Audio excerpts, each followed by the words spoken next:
നല്ലതാ. ചവിട്ടേ. ഞാൻ ഏത് ഷേപ്പിൽ തിരിച്ചു വരുമെന്ന് എനിക്ക് നിശ്ചയമില്ല. ഏത് ഷേപ്പിൽ തിരിച്ചു വന്നാലും താൻ എന്നെ വീട്ടിൽ കൊണ്ടുവന്ന് വിടണം കേട്ടോടെ.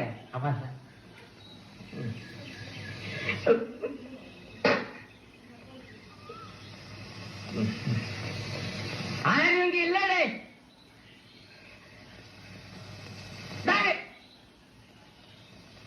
വയ്യ ഇരിക്ക സാർ. കൂപ്പിട്ടടേ.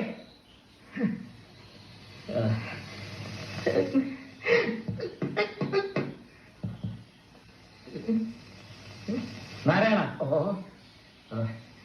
നമസ്കാരം സാർ. സാറിനെ കണ്ട് അവസാനമായിട്ടൊന്ന് അപേക്ഷിക്കണമെന്ന് വിചാരിക്കാൻ തുടങ്ങിയിട്ട് കാലം കുറയായി. ഒരബദ്ധം പറ്റിപ്പോയി. സാർ എന്നെ ഒന്ന് തിരിച്ചെടുക്കണം. സാധ്യമല്ല. അയ്യോ, അങ്ങനെ ഒരു അവസാന വാക്ക് പറയരുത്. ഞാനൊരു തീരുമാനമെടുത്താൽ അതിന് മാറ്റം ഉണ്ടാവില്ലെന്ന് എനിക്കറിയാമല്ലോ. അപ്പോ സാർ തീരുമാനിച്ചു കഴിഞ്ഞു? അതെ.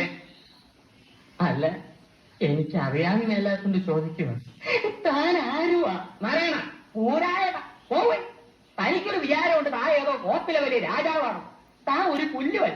1-2 ദിവസം ലണ്ടനിൽ പോയി ഏതോ ഒരു ഓന്തൻ റിച്ചാർഡ് സാഹിബിന് അരിവെച്ചു കൊടുത്ത് കിട്ടിയ കാശ് കൊണ്ട് ഒരു പഴയ കൊട്ടാരം വാങ്ങി അവിടെ ഒരു ആശുപത്രിയും തുടങ്ങി അവിടെ പ്രാന്തമാരെ പട്ടാളത്തിട്ട പഠിപ്പിക്കുന്ന ഒരു വിവരം കെട്ട പന്ന റാസ്കലല്ലേ താൻ.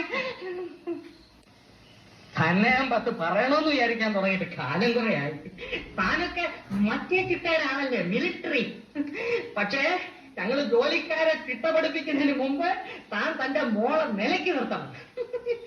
യൂക്കാലിപ്റ്റസ് മരത്തിനിടയിൽ പരസ്പരം കെട്ടിപ്പുണർന്ന് മരം ചുട്ടി ഓടുന്ന 2 യുവ മിഥുനങ്ങളെ ഞാൻ കണ്ട്.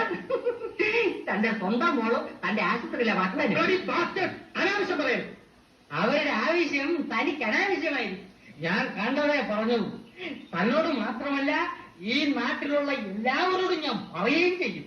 ഇനി ഒരു ബൈക്കും ഒരു സൈക്കിളും എടുത്തോണ്ട് ഞാൻ ഇറങ്ങാൻ പോവാ.